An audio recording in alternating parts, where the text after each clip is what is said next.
한국직업방송과 연합뉴스TV가 함께 만드는 취업 전문 뉴스 투데이 고용플러스입니다. 네, 철도와 지하철 노조가 22년 만에 공동 파업에 돌입했습니다. 코레일 측은 강경 대응에 나서 이번 파업의 주동자 23명은 직위 해제할 방침입니다. 또 다음 달 11일 이후부터 KTX와 열차 운행을 평소의 60%까지 단계적으로 줄일 계획입니다. 김종성 기자입니다. 정부는 철도, 지하철 공동 파업을 엄연한 불법 파업이라고 규정했습니다. 경제가 위축되고 국민들이 불안해하는 상황에서 국민 불편을 담보로 하는 명분 없는 파업은 어떤 경우에도 용납되지 못할 것입니다. 홍순만 코레일 사장은 국토부와의 비상대책회의에서 강호인 국토부 장관에게 파업 현황과 향후 대책을 전하면서 강경 대응 방침을 밝혔습니다. 그다음에 파업 주동자에 대한 직위 해제를 23명에 대해서 홍 사장은 또 파업 참가자들에게 조기 복귀를 촉구하기 위해 전화통화나 문자로 긴급 업무 복귀 명령을 내렸다고 덧붙였습니다. 철도 노조 측은 사측에 일일이 대응하지 않겠다는 입장을 밝혔습니다. 매번 파업 이후에 재판 과정에서 항상 직위 해제가 정당하지 않다라는 판결을 이제까지 받아왔습니다.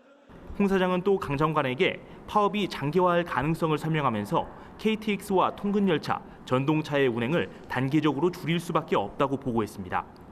파업 후 7일까지는 100% 운행을 하겠지만 8일차부터는 대체 인력들의 피로감을 고려해 90%대로 줄일 수밖에 없고 14일 이후에는 60% 수준으로 축소할 수밖에 없다는 겁니다. 파업 초기 철도 노사 간 강대강 대치가 이어지면서 갈수록 철도 이용객들의 불편은 가중될 것으로 전망됩니다. 연합뉴스TV 김종성입니다. 최은영 유수홀딩스 회장은 물류대란을 불러온 한진해운의 경영을 7년간 책임졌던 인물입니다. 부실에 큰 책임이 있는 사람인데 국정감사장의 증인으로 불려나와서 무릎을 꿇고 한진해운을 살려달라고 눈물까지 보였습니다. 그런데 사죄는 더 내놓기 어렵다고 했습니다. 이준흠 기자입니다. 남편의 뒤를 이어 한진해운을 7년간 이끌어온 최은영 유수홀딩스 회장. 최악의 물류 대란을 가져온 한진해운의 부실에 큰 책임이 있는 인물입니다. 책임을 추궁받기 위해 국정감사장에 불려나온 최 회장은 또박또박 답변을 이어갔습니다. 책임을 지실 수 있죠?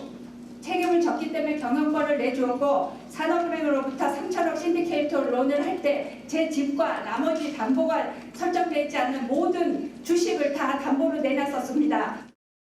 이러던 최 회장도 바다 위 선박에 묶여있는 한진해운 선원들이 SOS 피켓을 들고 있는 사진을 보여주며 느낌을 묻자 고개를 숙인 채 말을 잇지 못했습니다. 또 이번 사태의 원인은 결국 자신의 무능 때문이었다고 인정했습니다. 하지만 이미 낸 100억 원 외에 추가 사재 출연이 가능하냐는 질문에는 난색을 표명했습니다. 상속세를 내기 위해 주식으로 담보대출을 얹어 더 내놓으면 유스홀딩스 경영에 문제가 있다는 이유에서였습니다. 또 자신이 떠난 2014년 이후의 경영은 현 경영진이 책임져야 한다고도 주장해 의원들로부터 사죄가 진심이 아니란 지적을 받자 눈물을 보이며 무릎을 꿇은 채 바닥에 엎드리는 모습까지 보였습니다. 진심 어리게 사죄드리겠습니다. 난파 직전 상황에 몰린 한진해운이 더 이상 대주주 책임 없이 눈물과 사죄로 살아날지는 의문입니다. 연합뉴스TV 이준흠입니다. 한진해운 사태로 해기사 취업 전선에 혼란이 예상됩니다. 항만 물류업계 말고도 법정 관리에 들어간 한진해운의 미래를 걱정스럽게 지켜보는 이들이 있는데요. 바로 간부 선원인 해기사를 양성하는 대학과 학생들입니다. 차근호 기자입니다. 한국해양대와 목포해양대 학생들은 한진해운 사태를 걱정스럽게 바라보고 있습니다. 두 대학이 배출하는 해기사는 매년 700여 명, 이 가운데 80명가량이 한진해운에 취업합니다.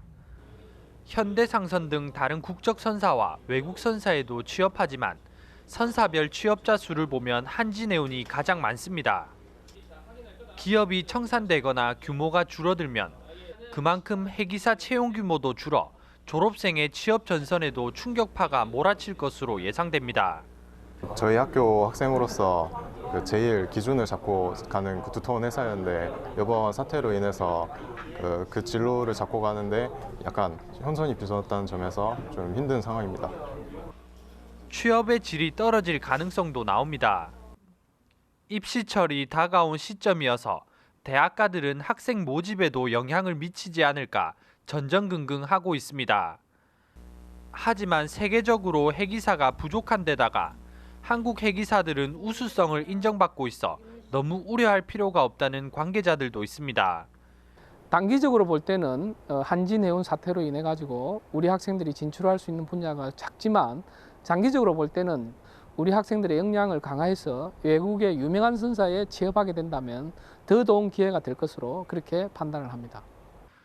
전문가들은 한진해운 사태가 해운 물류 산업의 전반적인 퇴보로 이어지지 않도록 정책적 결정이 필요한 시점이라고 조언합니다. 연합뉴스 차근호입니다. 여성의 대학 진학률과 경제활동 참가율이 갈수록 높아지는 가운데 취업 문턱에서의 성차별은 여전한 것으로 드러났습니다. 취업 포털 사람이는 기업 407개사의 인사 담당자를 대상으로 설문조사를 진행한 결과 59.5%가 채용 시 지원자의 성별을 고려한다고 답했으며 남성이 유리할 때가 많다는 응답은 69.8%로 여성보다 2배 이상 많았습니다.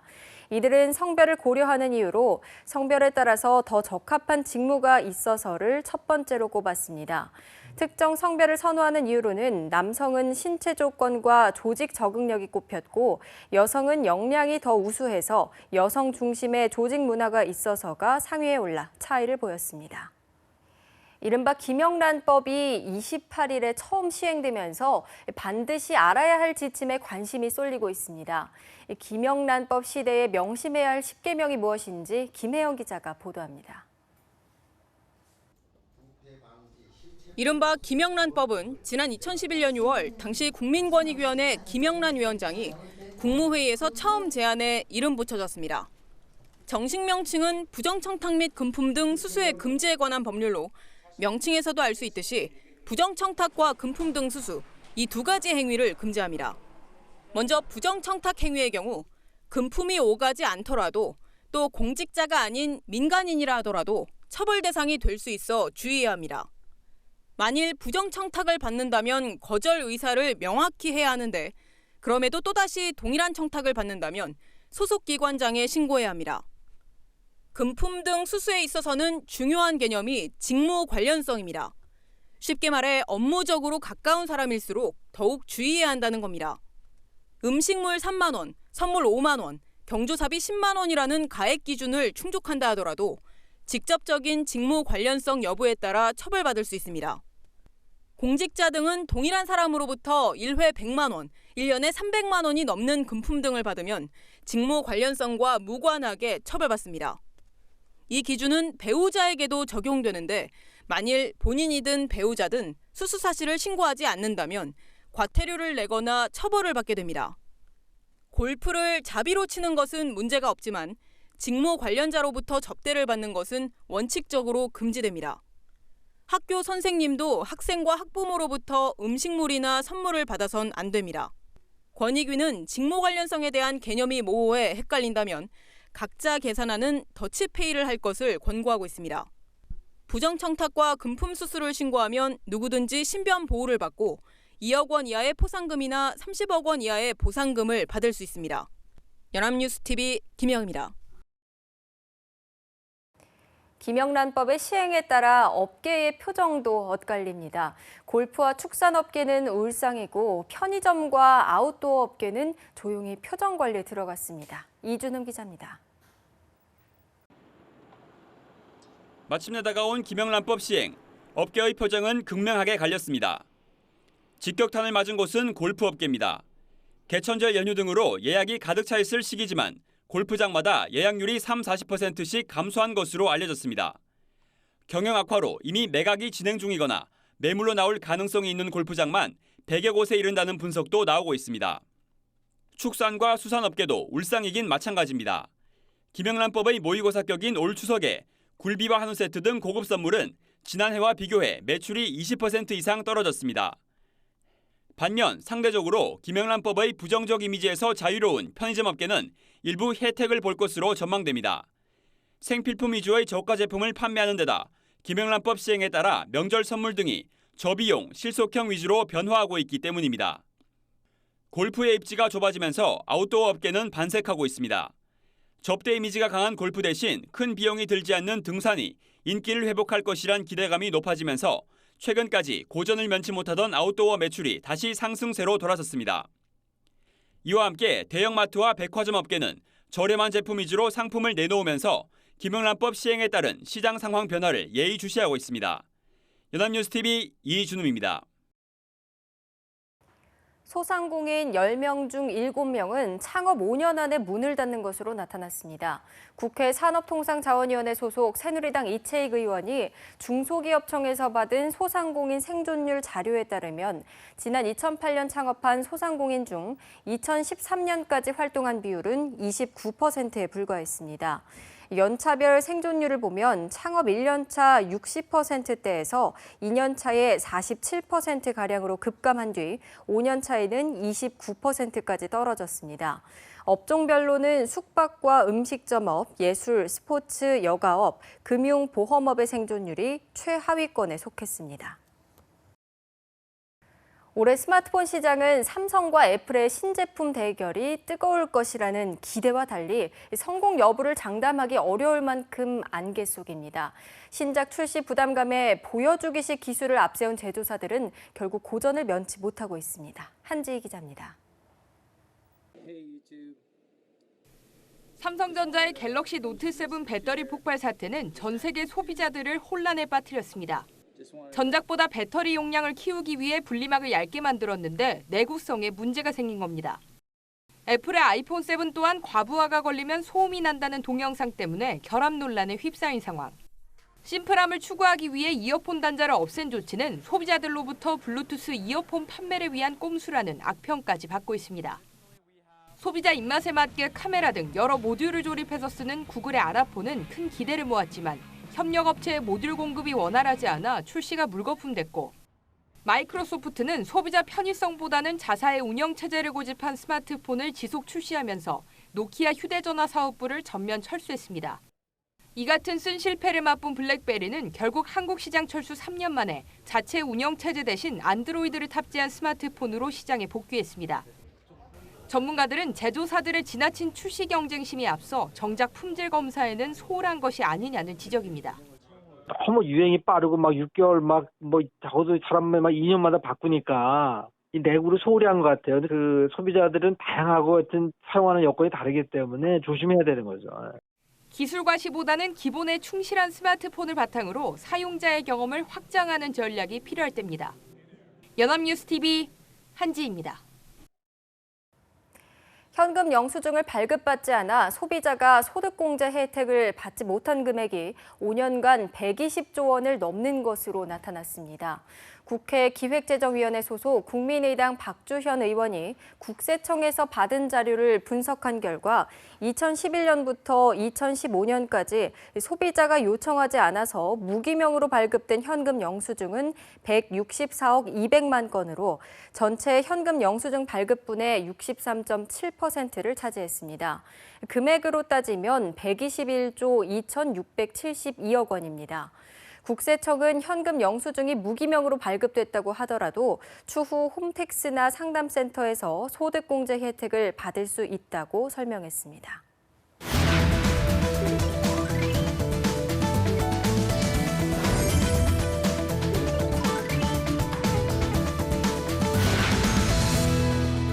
최근 사회적으로 가장 핫한 이슈를 키워드로 알아보는 핫키워드 시간입니다. 강설희 아나운서와 함께합니다. 안녕하세요. 네, 안녕하세요. 핫키워드 시간입니다.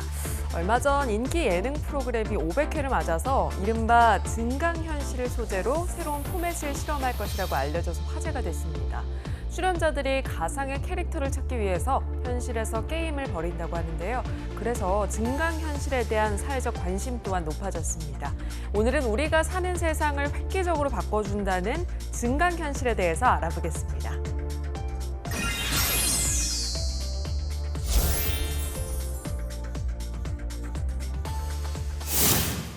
네, 증강현실 요즘 정말 많이 듣는 말인데요. 그런데 말이 참 어려운 것 같아요. 어떤 기술을 뜻하는 건지 정확히 궁금한데요.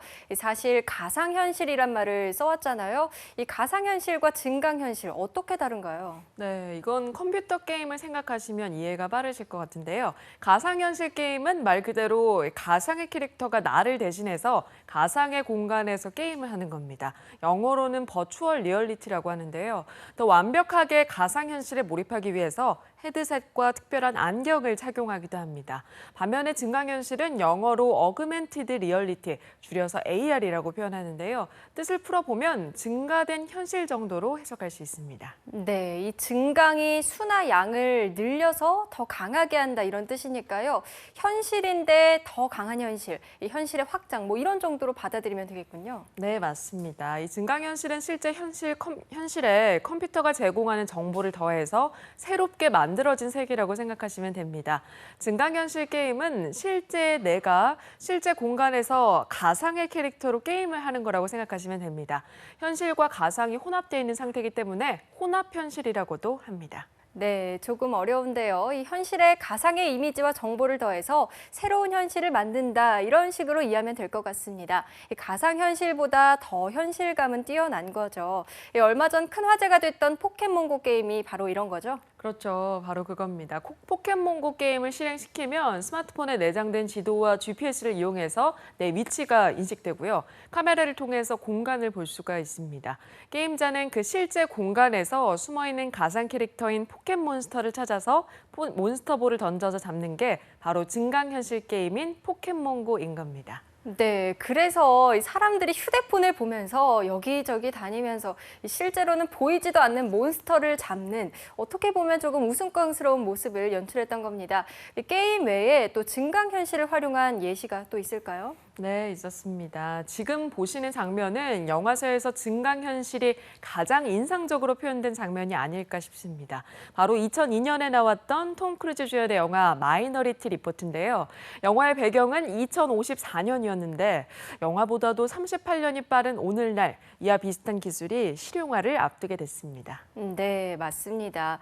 예를 들면 이 운전 중인 자동차 앞유리에 내비게이션이 투사되고 또 그 주변에 대한 정보가 운전자에게 전달되는 기술, 이런 거는 이미 상용화 직전이라고 합니다. 증강현실을 둘러싸고 업체 간의 경쟁이 대단할 것 같은데요. 맞습니다. 구글이나 애플, 페이스북, 마이크로소프트 등 이 IT 업계들이 이 증강현실 시장을 선점하기 위해서 엄청나게 투자를 하고 있습니다.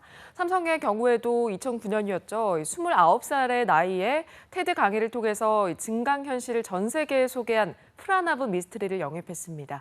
지금은 스마트폰이나 PC, TV들이 증강현실을 구현하는 매개체로 쓰이고 있는데요. 곧 시계나 안경 같은 웨어러블 기기를 통해서 증강현실이 구현될 거라고 합니다.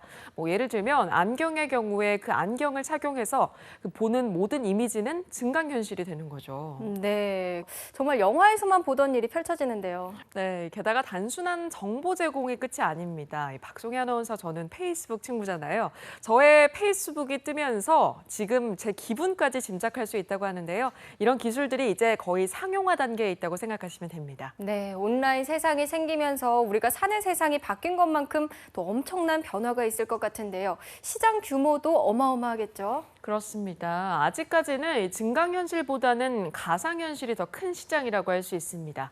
그렇지만 곧 증강현실이 이 흐름을 가져갈 것으로 보고 있는데요.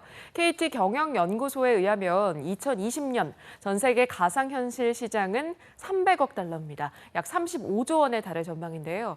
이에 비해서 증강현실 시장은 무려 1,200억 달러, 우리나라 돈으로 139조 3,500억 원 규모로 예측이 되고 있습니다. 5년 사이에 VR 시장의 4배 규모로 성장한다는 얘기입니다. 네, 엄청난 차이인데요. 이렇게 갑자기 큰 차이가 나게 되는 이유가 있을까요? 네, 있었습니다. 휴대폰이나 카메라, 또 시계, 안경, 자동차, 심지어 냉장고까지도 이 증강현실의 매개체로 사용될 수가 있어서요. 그 확장성이 어마어마하기 때문입니다. 예를 들어 보면 냉장고에 증강현실 기술을 적용하면 냉장고 안을 비추는 화면 위로 보관하고 있는 음식의 신선도, 또 유효기간 등이 표시되거나 그 음식들을 활용한 요리가 안내가 되는 겁니다. 이미 광고에도 등장했듯이 스마트폰으로 냉장고 속을 들어보면서 시장을 볼 수도 있고요. 증강현실이라는 말 자체가 조금 어려워서 뭔가 했는데요. 이미 우리 실생활에 깊숙이 들어와 있었습니다. 저희 프로그램에서도 곧 증강현실의 요소들이 들어올 가능성이 있을지 기대가 됩니다. 네, 오늘의 핫키워드 증강현실에 대해서 알아봤습니다. 강설희 아나운서 고맙습니다. 네, 고맙습니다. 투데이 고용플러스 오늘 준비한 소식은 여기까지입니다. 시청해주신 여러분 고맙습니다.